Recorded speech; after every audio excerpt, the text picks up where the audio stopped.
الله فلا مضل له ومن يضلل فلا هادي له أشهد أن لا إله إلا الله وحده لا شريك له وأشهد أن محمدا عبده ورسوله أما بعد ربي اشرح لي صدري ويسر لي أمري واحلل عقدة من لساني يفقهوا قولي போற்றுகின்ற புகழ் அனைத்தும் ஏக இறைவன் அல்லாஹ் ஒருவனுக்கே உண்டாவதாக.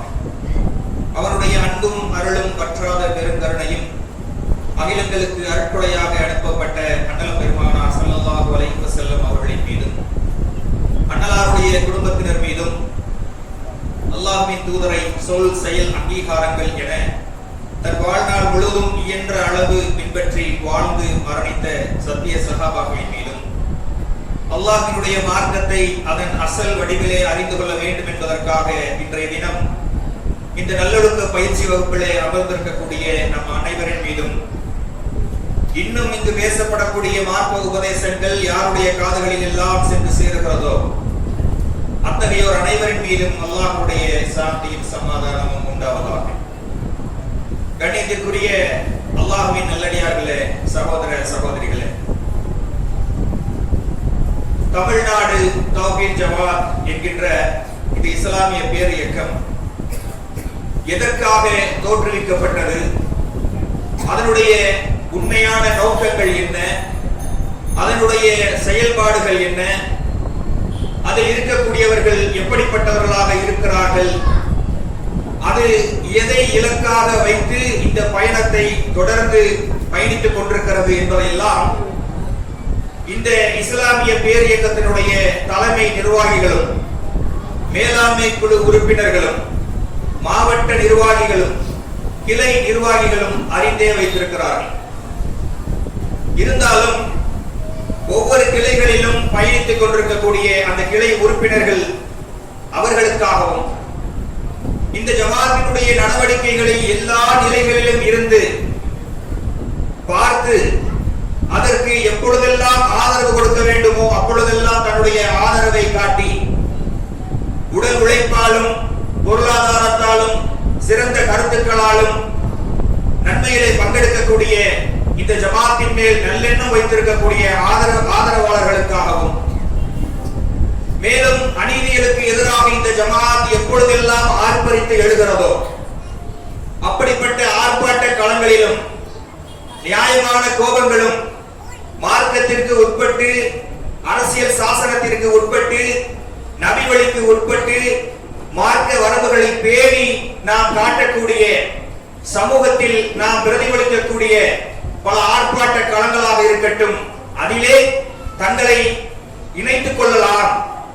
இது நன்மைக்காக திரளக்கூடிய ஒரு செயலாகத்தானே இருக்கிறது என்று போராட்ட களங்களுக்கு அழைக்கின்ற பொழுதெல்லாம் முஹல்லாவை சேர்ந்தவர்கள் ஆண்களாகவும் பெண்களாகவும் பெருந்திரளாக பள்ளியை நோக்கி வந்து ஆர்ப்பாட்ட களங்களுக்கு சென்று தங்களுடைய பேராதரவை தெரிவிக்கிறார்களே, அப்படிப்பட்ட நல்லுள்ளங்களுக்காகவும் சில விளக்கங்களை தர வேண்டும் என்பதற்காகத்தான் எதற்காக ஒன்றிணைந்தோம் என்ற தலைப்பு இங்கு வழங்கப்பட்டிருக்கிறது.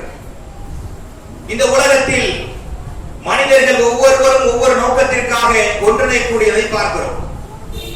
நம்முடைய சமுதாயத்திலேயே ஏகப்பட்ட கட்சிகளும் இயக்கங்களும் ஒவ்வொருவரும் ஒவ்வொரு இலக்கை மையமாக வைத்து பயணித்துக் கொண்டிருப்பதை நாம் எல்லாம் அறிந்திருக்கிறோம்.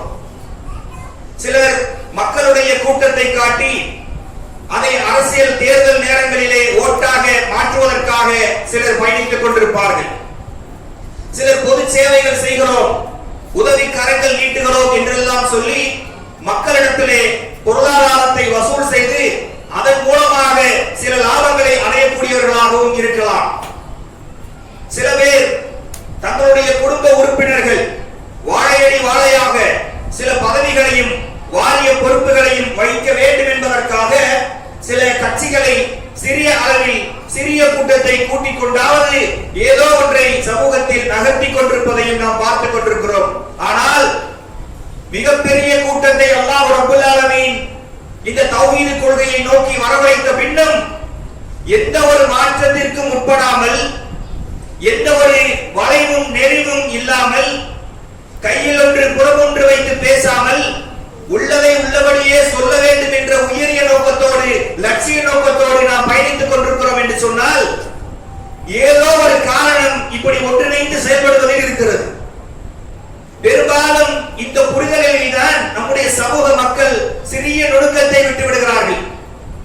எல்லோரும் செய்வதும் மார்க்கப்படிகள் தானே, நீங்கள் என்ன சிறந்ததாக செய்துவிடப் போகிறீர்கள் என்பது சிலருடைய கருத்தாக இருக்கலாம். அன்புக்குரியவர்களே, மார்க்க சொற்பொழிவுகள் நடக்கக்கூடிய இந்த சபையில் எதற்காக நாம் ஒன்றிணைந்தோம், எதற்காக ஒன்றிணைய வேண்டும் என்பதனுடைய காரணங்கள் ஆகியவற்றை அழுத்தம் திருத்தமாக சொல்ல வேண்டிய கட்டாயமும் கடமையும், அது பற்றிய தெளிவு பெற வேண்டிய கடமையும் நமக்கு இருக்கிறது.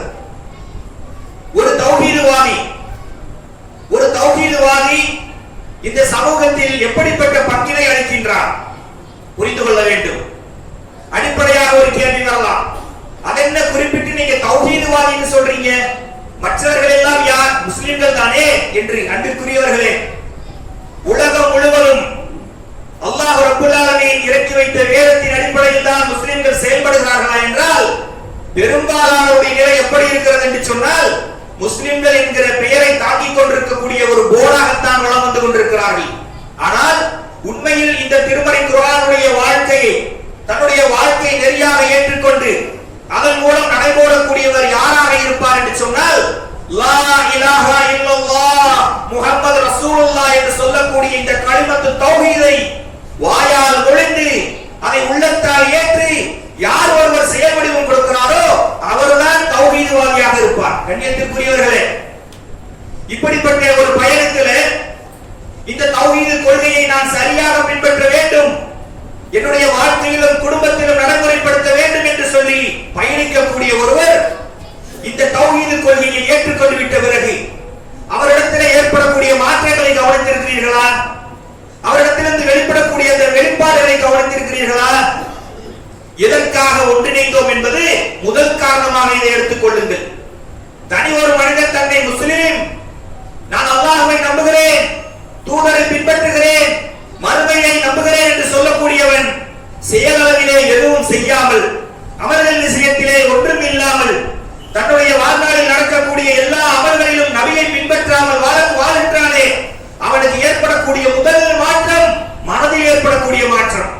அல்லாஹ் என்பவர் யார், தூதர் என்பவர் யார், எதற்காக என்னுடைய வாழ்க்கையை இதன் அடிப்படையிலே நான் கட்டமைத்துக் கொள்ள வேண்டும்? தொழாமல் சுற்றித் திரிந்தவன் தொழுகைக்கு வந்து விடுவான். அமல்களிலே அசட்டையாக இருந்தவன் அமல்களை செய்வதற்கு ஆர்வப்படுவான். கொஞ்சம் கொஞ்சமாக மார்க்க உபதேசங்களை அதிகமாக கேட்டு தன்னுடைய வாழ்க்கையிலே எதையெல்லாம் பலவீனமாக இருக்கிறதோ அந்த பலவீனங்களை எல்லாம் பலமாக மாற்றுவதற்கான முதல் வெளிப்பாடு ஒரு தௌஹீதுவாதி இடத்திலே ஏற்படும். அதற்கடுத்து என்ன?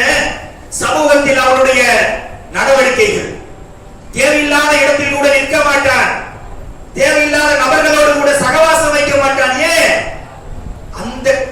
அந்த வழிகேட்டிலிருந்து நாம் மீண்டு வந்துவிட்டோம், மீண்டும் அதுபோன்ற விஷயங்களுக்கு செல்லக்கூடாது என்பதற்காக தனக்குத்தானே ஒரு வேலியை போட்டுக்கொண்டு நல்லது கெட்டதை பிரித்து அறியக்கூடிய ஒரு வகையிலே அவன் இருப்பான்.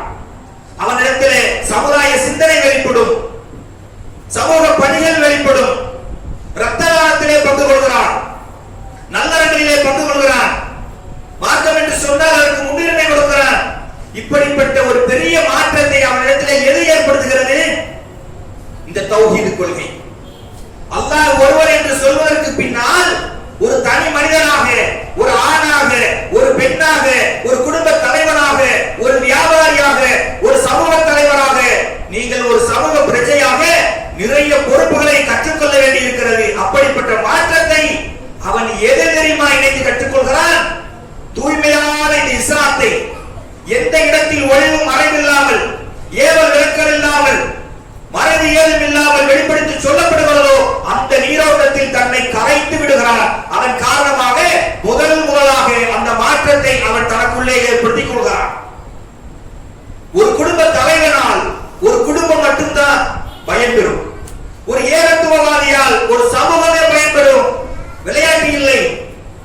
தன்னுடைய குடும்பத்திற்கு கண்ணும் கருத்துமாக எப்படி இவர் உழைக்க வேண்டும் என்று நினைக்கிறானோ ஒரு ஏகத்துவவாதி அதே போன்று பிறரையும் பார்க்கக்கூடியவராக இருப்பான். இது யாரிடம் இருந்து வந்தது என்று சொன்னால், பிறருடைய துன்பத்தை தம் துன்பமாக பார்த்து அல்லாஹ்வின் தூதர் ஸல்லல்லாஹு அலைஹி வஸல்லம் அவர்களிடத்தில் வந்த குணம், இதில் அவர்களை பின்பற்ற வேண்டும் என்று நினைக்கிறார்.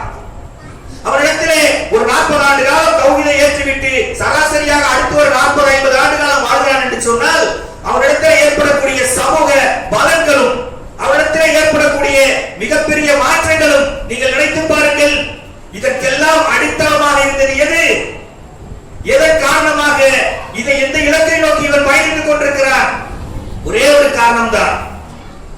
தௌஹீத் கொள்கையின் மூலமாக சுவனத்தை அடைய வேண்டும்.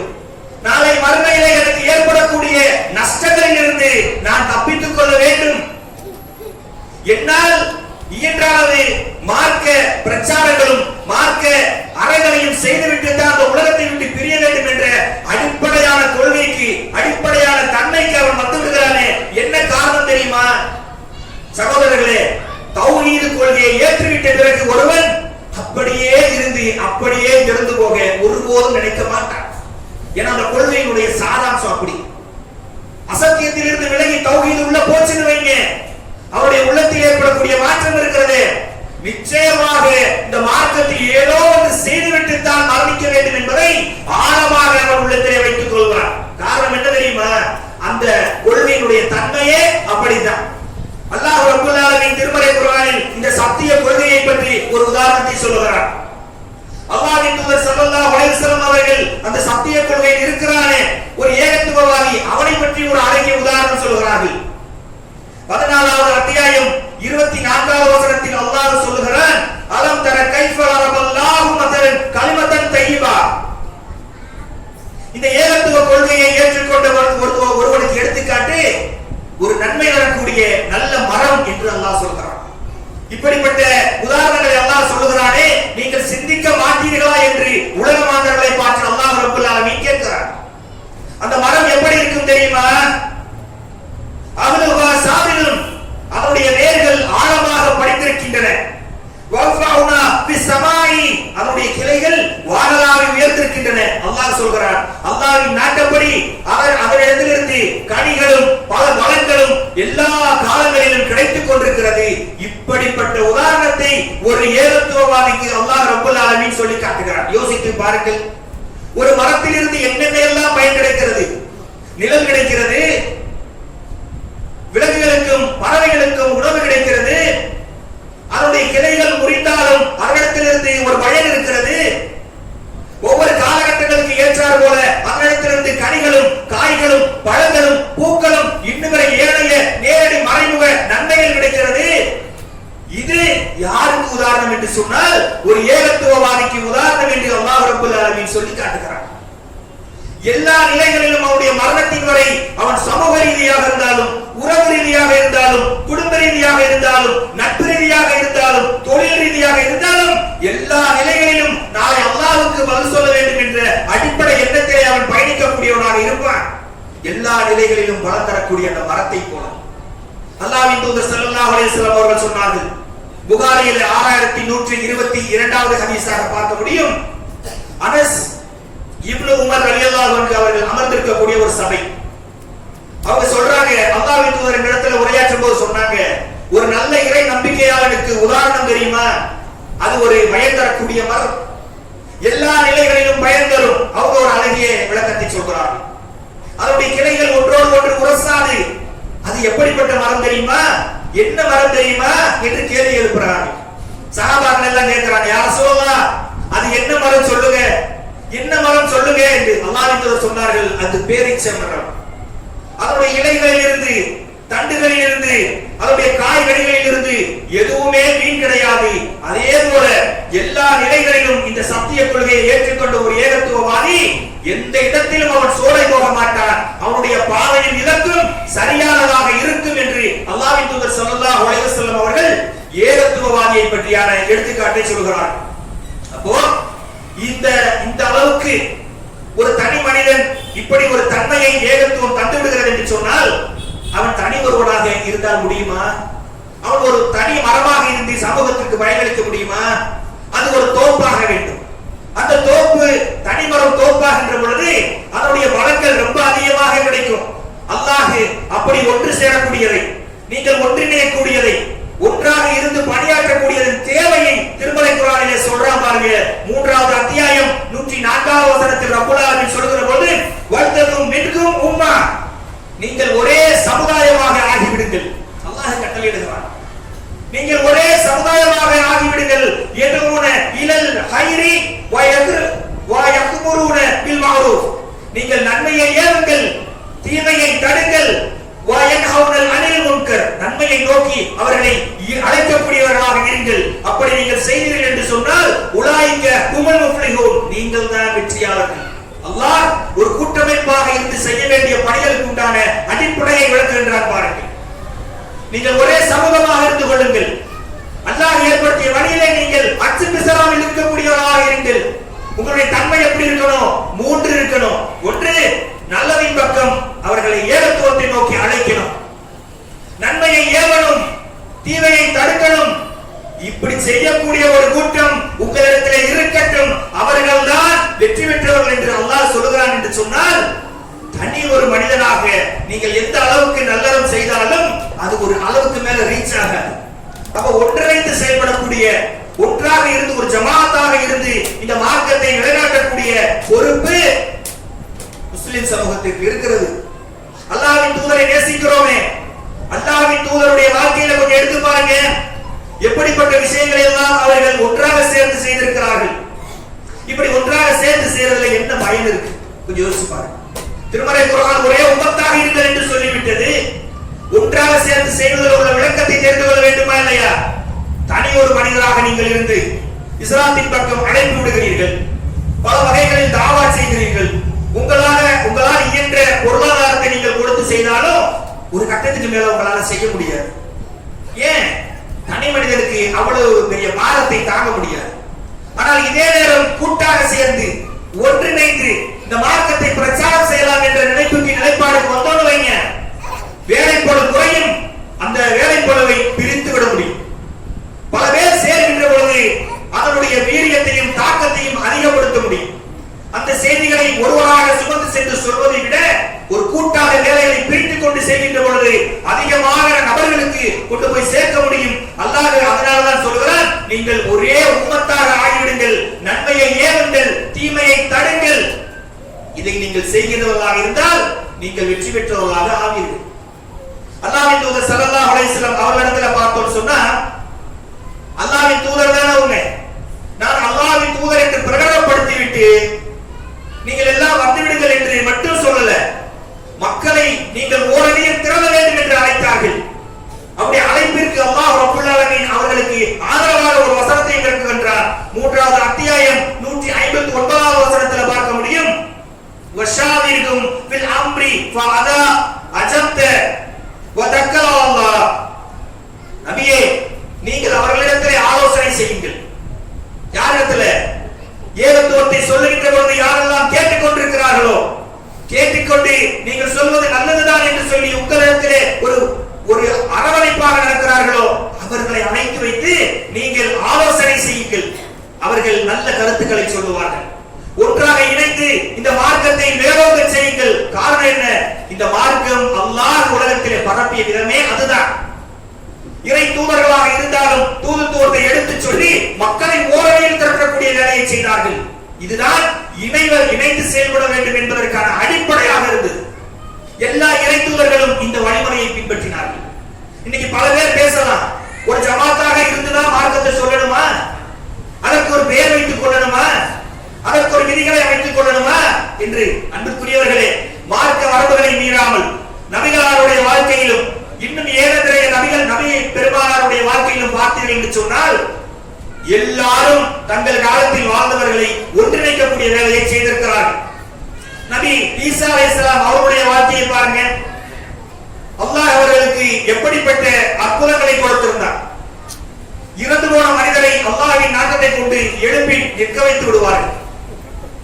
கண் தெரியாத பிறவி குருடர்களை பார்வையை கொடுத்து பார்க்க வைத்து விடுவார்கள். தொழுநோயால் அவதிப்படுகின்ற குஷ்டரோகிகளை குணநலப்படுத்துவார்கள். அதனால்தான் அல்லாஹ் அவருக்கு மசீஹ் என்ற ஒரு பெயரை வைத்தார். மசீஹ் என்றால் தடவுதல். அதன் மூலமாக அவர்களுக்கு நிவாரணம் கொடுக்கக்கூடிய அந்த தன்மையை வச்சிருக்கிறானே. கொஞ்சம் யோசிச்சு பாருங்க, இந்த அற்புதங்களை வச்சு நீங்க என் பக்கம் வாங்க உலகத்தை நோக்கி அழைக்க முடியாதா? ஆனால் அப்படிப்பட்ட நபியும் என்ன சொன்னாங்க தெரியுமா? ஈசா நபி சொல்லக்கூடிய ஏகத்துவ பிரச்சாரத்தை சொல்லுகின்ற பொழுது ஏற்றுக்கொண்ட மக்கள் சைலண்டா ஏற்றுக்கிட்டாங்க. அந்த மக்களிடத்திலே இவர் இறைவனின் பிள்ளை என்ற ஒரு அந்த குஃப்ருத்தனம் வெளியே வருகிற பொழுது அவர்கள் ஒரு அழைப்பு விடுக்கிறார்கள். 3வது அத்தியாயம் 52வது வசனத்தில் ஃபலம்மா ஹலஸ ஈசா மின்ஹுல் குஃப்ர, ஈசா நபி அவர்களிடத்திலே குஃப்ருடைய தன்மையை பார்த்தபோது கேட்டார்கள், காலமன் அன்சாரி அல்லாஹ், அல்லாஹ்வுக்காக எனக்கு உதவக்கூடியவர்கள் யார்? இவ்வளவு அற்புதங்களை கையில வச்சுக்கிட்டு இறந்தவன் அல்லாஹ் நாட்டத்தின் மூலமா எழுப்பக்கூடிய நபி மக்களை பார்த்து கேட்கிறாங்க, அல்லாஹ்வுக்காக எனக்கு இந்த ஏகத்துவ பிரச்சாரத்திலே மார்க்கத்தை நிலைநாட்டுவதற்கு உங்களை உதவக்கூடியவர் யார் என்று கேட்டபோது அவர்கள் சொன்னார்கள், காலல் ஹவாரியூன நஹ்னு அன்சாருல்லாஹ், அல்லாஹ்வுக்காக உங்களுக்கு உதவுவதற்கு நாங்கள் தயாராக இருக்கிறோம், நாங்கள் முஸ்லிம்கள் என்பதற்கு நீங்களே சாட்சியாக இருங்கள் என்று அந்த மறைமுக தோழர்கள் அவர்களுக்கு ஆதரவு தந்தார்களே. தன்னுடைய அற்புதத்தை வைத்து மட்டும் இந்த மார்க்கத்தை நிலைநாட்ட அவர்கள் முயற்சிக்கவில்லை. இந்த மார்க்கம் நிலைநிறுத்தி நிற்க, நிறைய பயன்களை அடைய, தனி ஒருவன் தனிப்பட்ட முறையில் நிறைய பலன்களை சமூகத்திலும் மறுமையிலும் அவன் பெற்றுக்கொள்ள கூட்டாக இணைந்து செயல்பட்டால்தான் ஒரு நன்மையை நீங்கள் அதிகப்படியான நன்மையாக மாற்ற முடியும். எனவே கூட்டமைப்புக்கும் ஒன்றாக இணைந்து செயல்படுவதற்கும் இஸ்லாம் பல வழிகளை நமக்கு, அடிப்படைகளை நமக்கு காட்டித் தருகிறது. அப்படி கூட்டாக செயல்பட்டாங்கல்ல, என்ன பயன்? அப்படி கூட்டாக செயல்படுகிற பொழுது நமக்கு எப்படிப்பட்ட நன்மை கிடைக்கும்? வரலாற்றில் பத்ர் போர், உஹத் போர் நடந்துச்சு. இந்த விதமான போர்கள்ல சஹாபா பெருமக்கள் பல்வேறு பணிகளை அவர்கள் பிரித்துக் கொண்டார்கள். அப்ப அதுக்கு முன்னாடி பாருங்க, மதீனாவிலே ரசூல் ஸல்லல்லாஹு அலைஹி வஸல்லம் அவர்கள் ஒரு டிஸ்கஷன் பண்றாங்க. முஸ்லிம் என்ற நபிமொழி தொகுப்பில் 3646வது செய்தியாக பார்க்க முடியும். அபூ சுஃபியான் அந்த வியாபார கூட்டத்தோடு மதீனாவுக்கு கிராஸ் பண்ணி போக போறார் தெரிஞ்ச உடனே அல்லாஹ்வின் தூதர் அன்சாரிகளோடும் ஹிஜ்ரத் செய்து வந்த முஹாஜிர்களோடும் ஒரு ஆலோசனை செய்றாங்க. என்ன செய்யலாம்? ஆலோசனை செய்கின்ற பொழுது உமர் ரலியல்லாஹு அன்ஹு அவர்களும் அபூபக்கர் சித்திக் ரலியல்லாஹு அன்ஹு அவர்களும் அவசரமாக தன்னுடைய ஆலோசனைகளை வெளிப்படுத்துகிறார்கள். அல்லாஹ்வின் தூதர் கேட்டுட்டு அமைதியா இருக்காங்க. அப்ப அந்த நேரத்தில் அன்சாரி தோழர்களில் ஒருவர் எழுந்து சொல்கிறார், சஅத் பின் உபாதா ரலியல்லாஹு அன்ஹு அவர்கள் எழுந்து சொல்கிறார்கள், அல்லாஹ்வின் தூதரே, மதீனா வாசிகளான எங்களுடைய கருத்தையா நீங்கள் எதிர்பார்க்கிறீர்கள்? இதுதான் ரொம்ப முக்கியமான விஷயம், மனதில் பதிய வைத்துக் கொள்ள வேண்டும். கூட்டாக இருந்து செயல்படுவதனுடைய அவசியம் என்ன என்பது. மதீனா வாசிகளுடைய எங்களுடைய கருத்தையா நீங்கள் எதிர்பார்க்கிறீர்கள்? அல்லாஹ்வின் தூதரே, எங்களுடைய குதிரையை கடலுக்குள் நீங்கள் செலுத்த ஆணையிட்டாலும் நாங்கள் சிந்திக்காமல் கடலுக்குள்ளே செலுத்துவோம். குறிப்பிட்ட தொலைதூரத்தில் இருக்கக்கூடிய ஒரு ஊரை சுட்டிக்காட்டி சொல்கிறார்கள், எங்கள் குதிரைகளுடைய கழுத்திலே அடித்து அந்த எல்லை வரை எங்களை பயணிக்க சொன்னாலும் கேள்வி கேட்காமல் பயணிப்போம் யார சொல்லலாம் என்று சொன்ன போது அல்லாஹ்வின் தூதருக்கு மனசுல ஒரு தெம்பு வருகிறது. ஒரு கூட்டமைப்பு உருவாகிடுச்சு. பலத்துல சின்னதாக இருக்கிறோம், ஆனாலும் ஒரு கூட்டமைப்பு உருவாகிடுச்சு. இனி நம்ம போருக்கு போகலாம் சொல்லி அடுத்த கட்ட முடிவை எடுக்கிறார்கள் என்று சொன்னால், ஒரு நன்மையை நீங்கள் செய்வதற்கு அடித்தளத்தை சரி செய்து கொள்ள வேண்டும். ஒரு சமூகத்தில் மிகப்பெரிய மாற்றத்தையும் புரட்சியையும் ஏற்படுத்துவதற்கு அல்லாஹ்வையும் மறுமையும் நம்பிக்கை கொண்ட மக்கள் ஒரு குடையின் கீழே இருந்து குர்ஆன் சுன்னாவின் அடிப்படையில் இருந்து செயல்பட்டார்கள் என்று சொன்னால், அதனுடைய வீரியமும் அதனுடைய தாக்கமும் பத்ர் போருடைய வெற்றியை அல்லாஹ் எப்படி கொடுத்தான்? நீங்கள் இந்த மார்க்கத்தின் அடிப்படையில் எந்த களத்தை சந்தித்தாலும் சரி, நன்மை செய்தவர்களாக, நன்மையான இலக்கை கொண்டவர்களாக ஒன்றிணைந்து பயணித்து பாருங்கள், அல்லாஹ் வெற்றியை நமக்கு எளிதாக்கி தருவான்.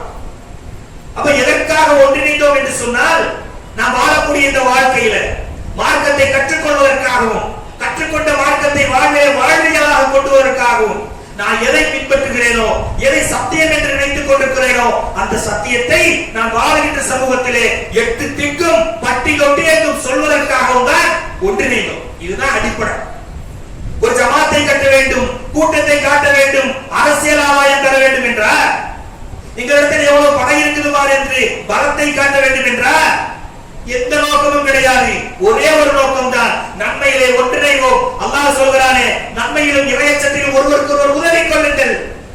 அப்படிப்பட்ட உதவியை ஒருவருக்கொருவர் செய்து கொள்வதற்காகத்தான் இப்படிப்பட்ட ஒன்றிணைதலினுடைய அவசியத்தை இந்த இடத்துல புரிய வைத்துக் கொள்கிறோம். அதே நேரத்தில் இப்படி ஒன்றிணைந்து செயல்படக்கூடிய நேரத்தில் நம்முடைய நன்மை எப்படி இருக்கு யோசிப்பார். இப்படிப்பட்ட முக்கியமான போர்களில் சஹாபாக்கள் என்ன பண்ணாங்க? அல்லாஹ்வின் தூதர் ஸல்லல்லாஹு அலைஹி வஸல்லம் அவருடைய உயிரை பாதுகாப்பதற்காக சில சஹாபாக்கள் அவர்களை சூழ்ந்து நிற்பார்கள். இன்னொருவர்கள் மருத்துவ உதவி செய்வதற்காக ஒரு குழு நிற்கும். இன்னொருவர்கள் தண்ணீர் கொண்டுவதற்காக ஒரு குழு நிற்பார்கள். எதிரிகள் பின்புறமாக இருந்து எதுவும் வந்துவிடக் கூடாது என்பதற்காக பாதுகாப்பு அரணாக பல வழிகளிலே நிற்கக்கூடிய சஹாபாக்கள் இருப்பார்கள். இதற்கு இடையில தங்களுடைய ஆயுதங்களை வைத்துக் கொண்டு நெஞ்சலத்தோடு எதிரிகளை நேருக்கு நேராக பொருந்தக்கூடிய சஹாபாக்கள் நிற்பார்கள். இப்ப வெற்றி பெற்ற பொழுது யாருக்கு இந்த கனிமத்து பொருள் சொந்தம்? வாழ்விடித்து சண்டை போட்டவர்களுக்கா? மருத்துவ உதவி செய்தவர்களுக்கா? எதிரிகள் வரக்கூடாது என்று அரணாக இருந்தவர்களுக்கா? அல்லாஹ்வின் தூதரின் பக்கத்திலேயே நின்றவர்களுக்கா? அல்லாஹ்வின் தூதர் ஸல்லல்லாஹு அலைஹி வஸல்லம் சொல்கிறார்கள், கனிமத்து பொருள் விஷயமாக அல்லாஹ் வசனத்தை இறக்குகிறான், எல்லோருக்கும் சம பங்கு. இதுதான் கூட்டமைப்பாக சேர்ந்து செய்வதுடைய விஷயம். இப்ப நம்ம இந்த மார்க்க நிகழ்ச்சி நடத்துறோமே, நடத்தக்கூடிய இந்த நிகழ்ச்சியில நிறைய மார்க்க கருத்துக்களை சொல்கிறோமே, பேச்சாளருக்கு மட்டும் நன்மையா? குர்ஆன் ஹதீஸை சொன்னதற்காக மட்டும் நன்மையா? இங்க எல்லா விதத்திலும் இந்த நிகழ்ச்சி நடைபெறக்காக உதவக்கூடிய ஒவ்வொரு மனிதருக்கும், ஏன் கடைசியாக டீ கொண்டு வந்து கொடுத்திருப்பாரு அவர் வரைக்கும், இந்த சேரை எடுத்து போட்டிருப்பாரு அவர் வரைக்கும் இந்த நன்மையை அல்லாஹ் சரிவந்தாக பிரித்து கொடுப்பான். இதுதான் கூட்டாக சேர்ந்து செய்யக்கூடிய நல்லறத்திற்கான பலன். ஒரு ஆபீஸ்ல எப்படி சம்பளம் தருவாங்களா? மேனேஜருக்கு ஒரு சம்பளம் இருக்கும், பியூனுக்கு ஒரு சம்பளம் இருக்கும், எம்டிக்கு ஒரு சம்பளம் இருக்கும். அல்லாஹ் ரப்பல் ஆலமீன் தன்னுடைய மார்க்கத்தில் மட்டும் தான் சொல்கிறான், நன்மையை நீங்கள் மனதில் வைத்துக் கொண்டு பயணித்தால் அனைத்து விதமான செயல்களுக்கும் சரிசமமான பங்கு. நன்மையை இப்படி கொள்ளையடிக்க முடியுமா? இப்படிப்பட்ட வாய்ப்பை விட முடியுமா? அப்ப இந்த ஜமாத்துல பயணிக்கக்கூடிய அடிப்படை நோக்கம் என்ன? இந்த ஜமாத்து செய்யக்கூடிய எல்லா நல்லவர்களிலிருந்து வரக்கூடிய பங்கு எனக்கு வரணும். எல்லா நிகழ்ச்சிகளிலும் எல்லா நல்லவர்களிலும் பங்கெடுக்கின்றேனே, இந்த பங்கில் நானும் கொள்ளை கொள்ள வேண்டும். முயன்ற அளவுக்கு அந்த நன்மையை அள்ளி கொண்டு போக வேண்டும். உலகத்துல நினைப்போமே, இலவசமாக 1 to 1 ஃப்ரீ, பை 1 கெட் 1 உடனே பைக்க போட்டு போய் வாங்குறோமே. அல்லாஹ் இப்படிப்பட்ட அளப்பரிய நன்மைகளை தருகிறானே சகோதரர்களே. எவ்வளவோ நல்ல மார்க்க நிகழ்ச்சிகள், தாவா பணிகள் வீரியமாக நடந்து கொண்டிருக்கக்கூடிய இந்த ஜமாத்துல எப்படிப்பட்ட நன்மைகள் இருக்கிறது என்பதை ஒரு கணம் நீங்கள் ஆழமாக சிந்தித்துக் கொள்ளணும். ஏன்னா அதனுடைய அடித்தளமான விஷயங்கள் விளங்கினால்தான் ஏன் இந்த ஜமாத்தில் இருந்து நீங்கள் இணைந்து பயணிக்க வேண்டும் என்ற நோக்கம் உறுப்பினர்களுக்கு புரியும். இந்த ஜமாத்துல சேரலாமா வேண்டாமா, இவங்களோட பயணிக்கலாமா கூடாதா என்று குழப்பத்தில் இருப்பார்கள். நல்லெண்ணம் கொண்டு அவர்களுக்கு ஒரு தெளிவு பிறக்கும். அன்புக்குரியவர்களே, இந்த ஜமாத் பல லட்சம் உறுப்பினர்களை கொண்டிருக்கக்கூடிய ஒரு இஸ்லாமிய பேர் இயக்கம். தமிழ்நாடு, கேரளா, ஆந்திரா, கர்நாடகா இது போன்ற மாநிலங்களும், அமெரிக்கா, ஆஸ்திரேலியா, லண்டன், ஏன் சீனா உட்பட தமிழர்கள் வாழக்கூடிய ஒவ்வொரு இடங்களிலும் கிளைகளை பரப்பி ஆலமரம் போல இருந்து கொண்டிருக்கிறது. இதெல்லாம் யார் ஒருவர் செய்த காரணமா, நன்மையா? உங்களை போன்ற இங்க உறுப்பினர்களாக இருந்து ஒவ்வொருவரும் ஒவ்வொரு பங்களிப்பை கொடுத்ததின் விளைவு ஏகத்துவத்தை உறக்க சொல்லக்கூடிய ஒரு நிலைக்கு அல்லாஹ் இன்று நம்மளை உயர்த்திருக்கிறார். செயல்படக்கூடிய அவசியத்தை பாருங்க.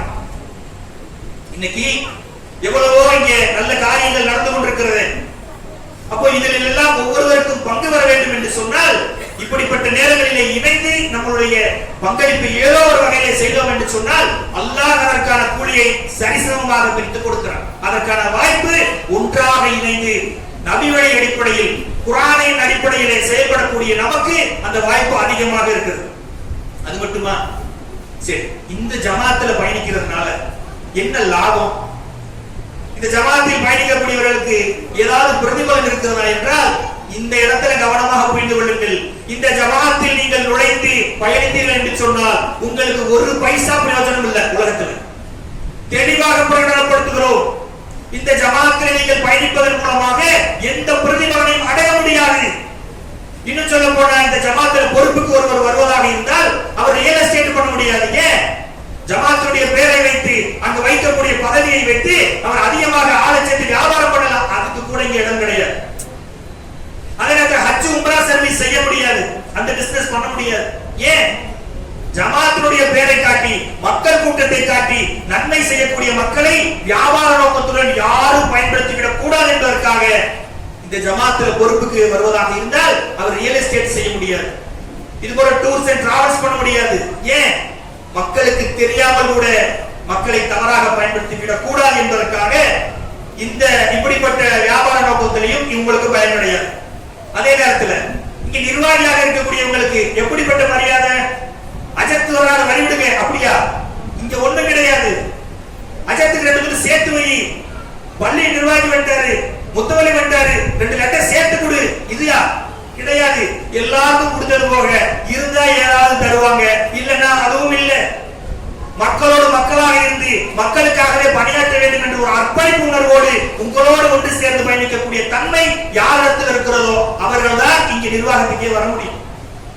தனி மரியாதையை எதிர்பார்த்தா, புகழ்ச்சியை எதிர்பார்த்தால், பெரிய பேச்சாளர், பெரிய சாதனைகள் செஞ்சவர், புரட்சிகரமான ஆள் என்று வரவேற்புரையில லைட்டா சொல்லிட்டாங்கன்னு வைங்க, உடனே அவரை கூப்பிட்டு கண்டிச்சிருவாங்க. என்ன இன்னைக்கு முன்னாள் தலைவர் என்பீர்கள், நல்லவர் என்பீர்கள், நாளை இவர் இருந்தால்தான் என்பீர்கள், அவரால் அப்படி நடந்தது என்பீர்கள். இதுக்கெல்லாம் இடமே கிடையாது.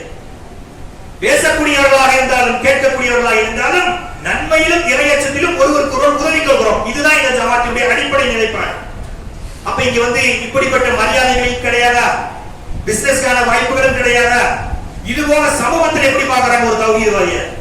இந்த வந்துட்டாருப்பா நபி வழி இவங்க மட்டும்தான் சொல்றாங்க, வேற யாருமே நபி வழி சொல்லல, சொர்க்கத்துல இவங்க தான் முன்பதிவு பண்ணி வச்சிருக்கிறாங்க, இவங்க தான் முஸ்லிம்கள் போதும் மற்ற எல்லா நரகவாதிகள் போதும் பேசுறாங்க என்று சொல்லக்கூடிய வசைமொழிகளை கேட்கிறோமா இல்லையா சகோதரர்களே? இருப்பதை இருப்பது போல் சொன்னால் அதற்கு மாற்று கருத்துரியவர்கள் மாற்று கருத்தை வைக்கதான் செய்வார்கள். கவலை இல்லை. அல்லாஹ்வின் தூதரும் இன்னும் ஏனைய நபிமார்களும் பார்க்காத வசவுகளா? பிரச்சனை இல்லை. இதெல்லாம் தாங்கிக்கிட்டு தான் இங்க நிர்வாகின்னு சொல்லிக்குவோம். இன்னும் எத்தனையோ கிளைகள் இருக்கக்கூடிய நிர்வாகின்னு சொல்லிக்குவாங்க. 1000 மர்கஸ்களுக்கு மேல் இருக்கக்கூடிய ஒரு ஜமாத்து. நீங்கள் எண்ணி பார்த்தீர்கள் என்று சொன்னால் தேர்தல் நேரத்தில் பிரச்சாரம் செய்வதற்காக பேச்சாளர்கள் இல்லாமல் 5000, 10,000, 50,000 கொடுத்து நடிகர் நடிகைகளை வைத்து பேச சொல்லிக் கொண்டிருக்கிறார்களே உலக விஷயத்துக்காக. ஆனால் இன்னைக்கும் பயானுக்கு சாட்டு போடக்கூடியவரை கேட்டு பாருங்க, திறனிக்கிட்டு இருப்பார். 1000க்கு மேற்பட்ட பேச்சாளர்கள் இந்த ஜமாத்துக்கு இருந்தும் ஏதாவது ஒருத்தருக்கு அந்த ஷார்டேஜ் ஆகிட்டே இருக்கு. இன்னும் பேச்சாளர்கள் இல்ல, பேச்சாளர்கள் பத்தலையே. இவர்கள் எல்லாம் காசுக்காக வேலை செய்கிறவர்களா? உலக ஆதாயத்திற்காகவும் ஏதாவது வருமானத்திற்காகவும் செய்யக்கூடியவர்களா? ஒன்றே ஒன்றுதான் சகோதரர்களே, என்னுடைய இலக்கு என்பது நாளை மறுமை நோக்கியதாக இருக்கிறது. அல்லாஹ் கொடுக்கக்கூடிய கூலிக்காகவும் மன்னிப்புக்காகவும் தான் இந்த ஓட்டமே தவிர, இந்த இணைப்பே தவிர, இந்த கூட்டமைப்பே தவிர வேறு எந்த காரணமும் இல்லை என்பதை இந்த இடத்துல நம்ம தெளிவா பயணித்துக் கொள்கிறோம். ஜமாத்துக்கு வாங்க, தௌஹீதுல சேர்ந்து பயணிங்கன்னு சொல்றோமே, ஏதாவது உங்களுக்கு எங்களால் தர முடியுமா? வந்ததினால் இது என்ன உங்களை எல்லாம் காட்டி ஓட்டாக மாற்ற போகுதா?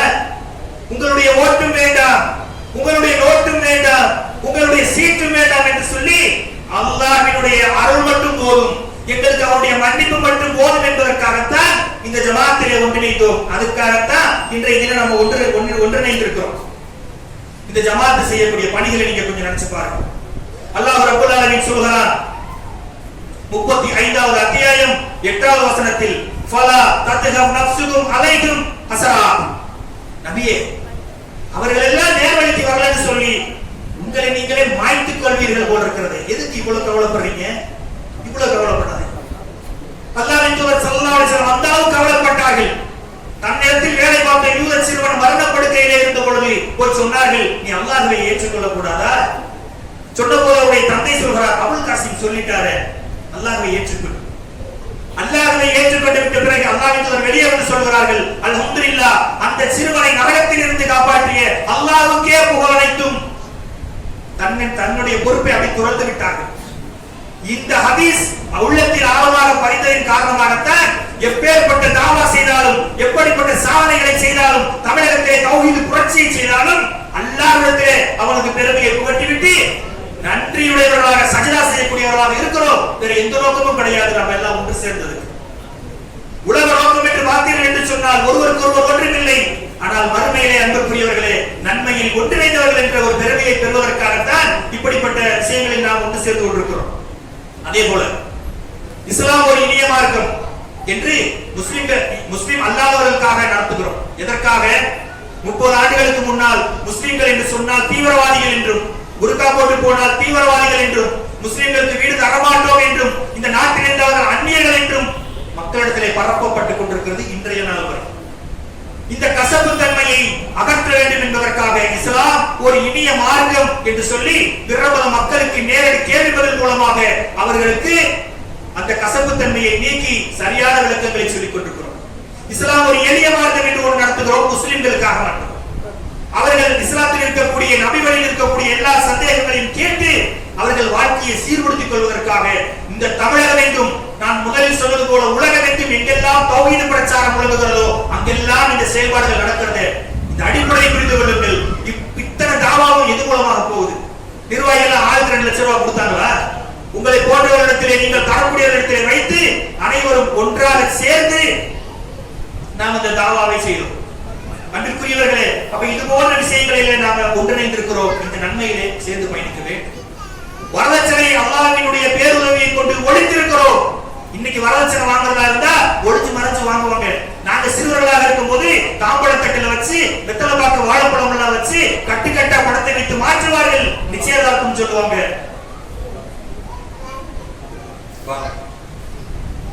வாங்க சொல்றார்கள்.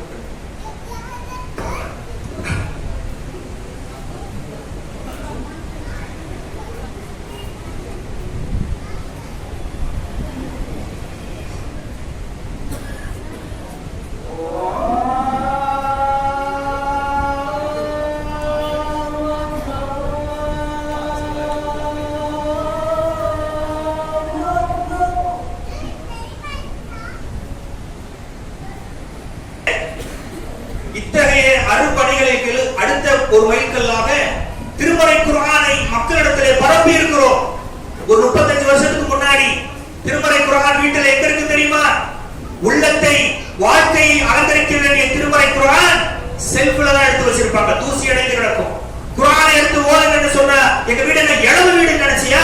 குர்ஆன் ஓதுறதுக்கு ஏன்னா அப்பதான் நம்ம கத்த ஓதி பழகிருக்கோம். குர்ஆனை தினமும் ஓதக்கூடிய பழக்கம் இல்லை. மற்ற எல்லா நன்மைகளுக்கும் என்ன செய்வார்கள் என்று சொன்னால் மௌலித் எடுத்து ஓதுவாங்க.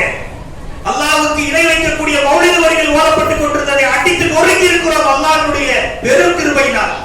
குர்ஆனை பட்டி ஒட்டியதும் கொண்டு போய் எளிய முறையிலே சேர்த்திருக்கிறோம். பெருமைக்காக அல்ல, ஒவ்வொருவருடைய கடமை. இப்படிப்பட்ட நன்மையிலே பக்கெடுங்கள். இது ஹுதல் லின்னாஸ் மினல் ஹுதா வல் ஃபுர்கான். இது நேர்வழி காட்டக்கூடியது, நன்மை தீமையை பிரித்து அறிவிக்கக்கூடியது. இது புரிவதற்கு இலகுவானதுதான் என்று சொல்லி இன்றைக்கு சிறுவர்கள் முதல் பெரியவர்கள் வரை குர்ஆனோடு ஒரு அளவுக்கு தொடர்பை ஏற்படுத்தியிருக்கிறார் என்று சொன்னால் ஒரு மனிதர் செய்த உழைப்பா? உங்களை போல எல்லோரும் தங்களுடைய பங்களிப்பை ஏதோ ஒரு வகையில் செய்து கொண்டிருந்ததன் காரணமாகத்தான் இன்னைக்கு எத்தனையோ மாநாடுகள் நடத்துகிறோம். ஷிர்க் ஒழிப்பு மாநாடை நடத்தினோம். முகமது ரசூலுல்லாஹ் மாநாடு நடத்தினோம். திருக்குர்ஆன் மாநாடு நடத்தினோம். வாழ்வுரிமை மாநாடு நடத்தினோம். இடஒதுக்கீட்டு மாநாடு நடத்தினோம். இப்போ இன்ஷா அல்லாஹ் இந்த மாதம் அழகிய முன்மாதிரி இப்ராஹிம் அலைஹிஸ்ஸலாத்து வஸலாம் அவர்களுக்கு அந்த புகழை ஓங்கி சொல்வதற்காக ஏகத்துவ எழுச்சி மாநாடை நடத்த இருக்கிறோம். ஒவ்வொரு மாநாட்டிலும் நீங்கள் பாருங்கள், மக்கள் அலை கடகடத் திறந்து ஏகத்துவத்தில் சங்கமிக்க வருகிறார்கள். இவர்கள் எல்லாம் யார் என்று நினைத்தீர்கள்? ஒரு காலத்தில் தௌஹீத் என்று பேசினால் அடித்தவர்கள் தான், உதைத்தவர்கள் தான், ஏற்றியவர்கள் தான், பேசியவர்கள் தான். அல்லாஹ்வினுடைய உதவியை கொண்டு மார்க்கத்தை உள்ளது உள்ளபடி கூட்டமைப்பாக எடுத்து சொன்னோம். அல்லாஹ் அந்த வகையின் மூலமாக உள்ளங்களை மார்க்கத்தின் பால் ஈர்த்தார். ஒவ்வொரு மாநாட்டின் போதும் ஒவ்வொரு தௌஹீத்வாதியின் கண்ணீர் விடக்கூடிய ஒரு காட்சி என்ன தெரியுமா? கை குழந்தைகளை கையிலே வைத்துக் கொண்டு வீட்டிலிருந்து அடுத்த தெருவுக்கு கூட வெயிலில் செல்லாத பெண்கள் எல்லாம் கிலோமீட்டர் கணக்கில் வாகனங்கள் ஜாம் ஆயிரும் நடந்து வருவார்கள் மாநாட்டு திடலுக்கு. பார்க்கும் போது நெச்சமெல்லாம் சொல்ல முடியாத உணர்வால் புத்துலமாக இருப்பார்கள். என்ன எது மாற்றியது? ஒரு காலகட்டத்தில் எப்படி இருந்தது? பெண்கள் பள்ளிக்கு வரக்கூடாது, மார்க்க பிரச்சாரங்களிலே சபைகளில் அமரக்கூடாது. இன்றைய நிலை என்ன? மார்க்க பிரச்சாரம் தௌஹீத் முழங்கக்கூடிய மேடைகளில் ஆண்களை விட பெண்கள் தான் அதிகமாக இருக்கிறீர்கள். இத்தகைய சமூக புரட்சியை ஏற்படுத்தியது எது? அல்லாஹ்வும் தூதரும் காட்டிய அடிப்படையிலே மார்க்கத்தை பின்பற்றி இயன்ற அளவுக்கு அதை சொன்னதினால் தானே. அப்படிப்பட்ட நன்மைகளை பங்கெடுக்க வாருங்கள் என்று உங்களை அழைக்கிறோம். இதற்காகத்தான் நாங்கள் ஒன்றிணைந்தோம் என்று சொல்கிறோம். ஒன்றிணைந்தனுடைய நோக்கம் ஒன்று வேண்டுமே, இத்தகைய மாற்றத்தை நாம செய்ய வேண்டும். இன்றைக்கு இளைஞர்களை எல்லாம் மார்க்கத்தின் பால் அழைத்திருக்கிறோம். அல்ஹம்துலில்லாஹ். நடிகர்கள் பின்னால் போஸ்டர் ஒட்டிக் கொண்டிருந்தவர்கள், மார்க்கத்தை மண்ணோடு மண்ணாக்கும் ஏழைய காரியங்களில் ஈடுபட்டுக் கொண்டிருந்தவர்கள், மதுபான கடைகளிலே திரிந்தவர்கள். ஒரு கட்டத்தில் தென் மாவட்டங்களில் எல்லாம் பெண்களுடைய நிலை எப்படி இருந்தது தெரியுமா? திருமணம் முடிச்ச உடனே வலிமா பண்ற மாதிரி ஆணும் பெண்ணும் சினிமாவுக்கு போகணும். திருநெல்வேலியுடைய நிலைமை அது. அல்லாஹ்வுடைய அருள் எப்படி மாற்றி இருக்கிறார்? இன்றைக்கு ஏகத்துவ கோட்டையாக அது மாறி இருக்கிறது. காரணம் என்ன? ஒன்றிணைந்து நன்மையை பரப்பினோம். இதற்குத்தான் உங்களை சேருங்கள், வாருங்கள் என்று அழைக்கிறோம். வேற என்ன நோக்கம்? உலக ஆதாயம் எதுவுமே கிடையாது. அப்ப இந்த இளைஞர்களை எல்லாம் மார்க்கத்தை நோக்கியும் பள்ளியை நோக்கியும் அழைத்ததன் விளைவு இன்றைக்கு ஏகத்துவத்தை முழங்க மாநாட்டு பணிகள் செய்கிறார்கள். மக்களை வீடு வீடாக சென்று அழைக்கக்கூடிய பணிகளை செய்கிறார்கள். பெண்களாகிய நீங்கள் பள்ளிக்கு வரக்கூடாது என்று தடுத்த காலம் போய் வீடு வீடாக பள்ளியில் இருந்து போய் தாவா குழு என்ற பெயரிலே மக்களை நன்மையை நோக்கி அழைக்கிறீர்கள். எண்ணில் அடங்காத நன்மை. சுருக்கமாக முடித்துக் கொள்கிறேன். அப்படி இல்லாம நபி வழிகளுக்கு, நபி மொழிகளுக்கு உயிரூட்டக்கூடிய வேலையை ஒன்றாக சேர்ந்து செய்தோம். எப்படிப்பட்ட வழக்க முறையாக இருந்தாலும் சரி, ஆண்டாண்டு காலமாக செய்தாலும் சரி, அல்லாஹ்வின் தூதர் செய்தார்களா? செய்வோம். செய்யலையா?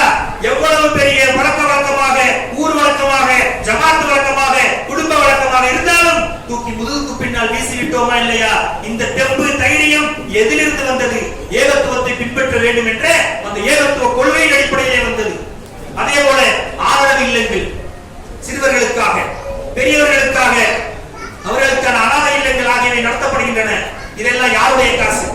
ஒவ்வொரு நிர்வாகியும் அவங்களுக்கு 2 கோடி ரூபாய் போட்டு பண்ணாங்களா? ஆளுக்கு 1 கோடி போட்டாங்களா? உங்களை போன்றவர்கள் எந்த வகையில் உதவ முடியுமோ அந்த வகையில் எல்லாம் உதவி நன்மையிலே பங்கெடுத்து இப்படிப்பட்ட நல்லறங்கள் ஊற்றெடுக்கக்கூடிய தௌஹீதிலே பயணித்துக் கொண்டிருப்பதனால்தான் எதற்காக ஒன்றிணைந்தோம் என்றால் இப்படிப்பட்ட காரணங்களுக்காக நான் ஒன்றிணைந்தோம். சகோதரர்களே, இறுதியாக ஒன்றை சொல்கிறேன். முஸ்லிம்ல 4591வது ஹதீஸாக அல்லாஹ்வின் தூதர் ஸல்லல்லாஹு அலைஹி வஸல்லம் சொல்லக்கூடிய ஒரு செய்தியை பார்க்க முடியும். அல்லாஹ்வின் தூதருக்கும் நமக்கும் ஒரு எடுத்துக்காட்டை சொல்றாங்க. என்ன எடுத்துக்காட்டுனா, தீயை மூட்டி கொண்டிருந்தவருக்கு ஒரு உதாரணமாக சொல்கிறார். ஒருவர் தீயை மூட்டுகிறார். அந்த தீயினுடைய வெளிச்சத்தில் வெட்டுக்கிளிகளும் வெட்டில் பூச்சிகளும் வேகமா வந்து விழுகுது. அவர் அவற்றை காப்பாற்றுவதற்காக அவற்றை தட்டிக்கொண்டே விடுகிறார். அதுபோல நீங்கள் நரகத்துக்கு செல்லக்கூடிய ஏனைய செயல்களை நோக்கி விரைந்து சென்று கொண்டிருக்கிறீர்கள். உங்களை இடுப்புகளை பிடித்துக் கொண்டு நான் இழுத்துக் கொண்டு இருக்கிறேன். அல்லாஹ் எப்படிப்பட்ட வார்த்தை பாருங்க. நரகத்துக்கு போகக்கூடிய அனைத்து வேலைகளையும் இந்த உம்மத்து செய்து கொண்டே இருக்கிறது. என்னுடைய வேலை என்ன? தூதரான என்னுடைய வேலை உங்களுடைய இடுப்புகளை பிடித்து இழுத்துக் கொண்டிருக்கிறேன். கடைசியாக அந்த ஹதீஸ் முடியும். என்னுடைய கைகளை மீறி நீங்கள் தீமையை நோக்கி செல்லக்கூடியவர்களாக இருக்கிறீர்கள் என்று சொன்னால் அப்படி குணம் இருக்கக்கூடிய நமக்கு நாமே ஏகத்துவத்தின் அடிப்படையில் ஒருவருக்கு ஒருவர் உதவி கொண்டு ஒன்றாக ஒன்றிணைந்து ஏகத்துவத்தை பின்பற்றி சொல்லக்கூடிய அமைப்பும் வேண்டும் என்பதற்காகத்தான் இந்த ஜமாத்தில் பயணிக்கிறோம். எதுவரைக்கும் பயணிக்கிறோம்? அல்லாஹ்வும் அல்லாஹ்வுடைய தூதரும் சொன்னதை அச்சு பிசறாமல் எதுவரைக்கும் சொல்கிறார்களோ அது வரைக்கும் பயணிக்கிறோம். இதை விடுத்து வேற எந்த காரணத்துக்காகவும், எந்த சலசலப்புக்காகவும், எந்த முன்பின் பேச்சுக்காகவும் வெளியே போடுகிற அவசியம் இல்லை. எல்லா விதத்திலும் முன்மாதிரியாக இயன்றவரை அல்லாஹ் நமக்கு அனுபவிய வேண்டும் என்ற எண்ணத்தோடு இந்த ஏகத்துவத்திலே பயணித்துக் கொண்டிருக்கிறோம். நண்பர்களே, எதற்காக செய்கிறோம் என்று சொன்னால் அல்லாஹ் தெளிவாக சொல்கிறார். இன்னமா யஷ்குரு லினஃப்ஸிஹி. யார் நன்றி செலுத்துகிறாரோ அவர் தனக்காகவே நன்றி செலுத்துகிறார். யார் மாறு செய்து விடுகிறாரோ அல்லாஹ் எந்த தேவையும் மற்றவன். இவ்வளவு செய்யணும் சொல்றமே பெருமைக்காகவா? கிடையாது. நாளை மறுமையிலே நாம தப்பித்துக் கொள்ள வேண்டும். யா அல்லாஹ், என்னால் என்றதை செய்தேன். ஒன்றாக சேர்த்து நன்மையிலே நாங்கள் சங்கமித்தோம். மற்றபடி அல்லாஹ்வுக்கு எந்த தேவையும் இல்லை. நீங்கள் தொழுதாலும் நோன்பு வைத்தாலும் எந்த நல்லவர்கள் செய்தாலும் அல்லாஹ் எந்த தேவையும் மற்றவன். நாம தான் தேவையுடையவர்களாக இருக்கிறோம். எனவே இந்த உலக வாழ்க்கையை மறுமைக்காக ஒரு தயாரிப்பு கூடமாக ஆக்கக்கூடியவர் யாரோ அவர்தான் சிந்தனைவாதி, அவர்தான் அறிவாளி, அவர்தான் இந்த வாழ்க்கையை முறையாக பயன்படுத்திய மனிதர். அப்படிப்பட்ட ஒரு மனப்பக்குவத்தை பெறுவதற்காக நீங்கள் தௌஹீதிலே ஒன்றிணையுங்கள். அதற்காகத்தான் அனைவரும் ஒன்றிணைந்தோம். இனியும் இந்த தௌஹீதிலேயே வாழ்ந்து தௌஹீதிலேயே மரணிக்கக்கூடிய வாய்ப்பை அல்லாஹ் ரப்பல் ஆலமீன் உங்களுக்கும் எனக்கும் தந்தருள் புரிவானாக என்று பிரார்த்தித்து என் உரையை நிறைவு செய்கிறேன். வாஹிர் தஅவானா அல்ஹம்துலில்லாஹி ரப்பில் ஆலமீன். அஸ்ஸலாமு அலைக்கும் வரஹ்மத்துல்லாஹி வபரகாத்துஹு.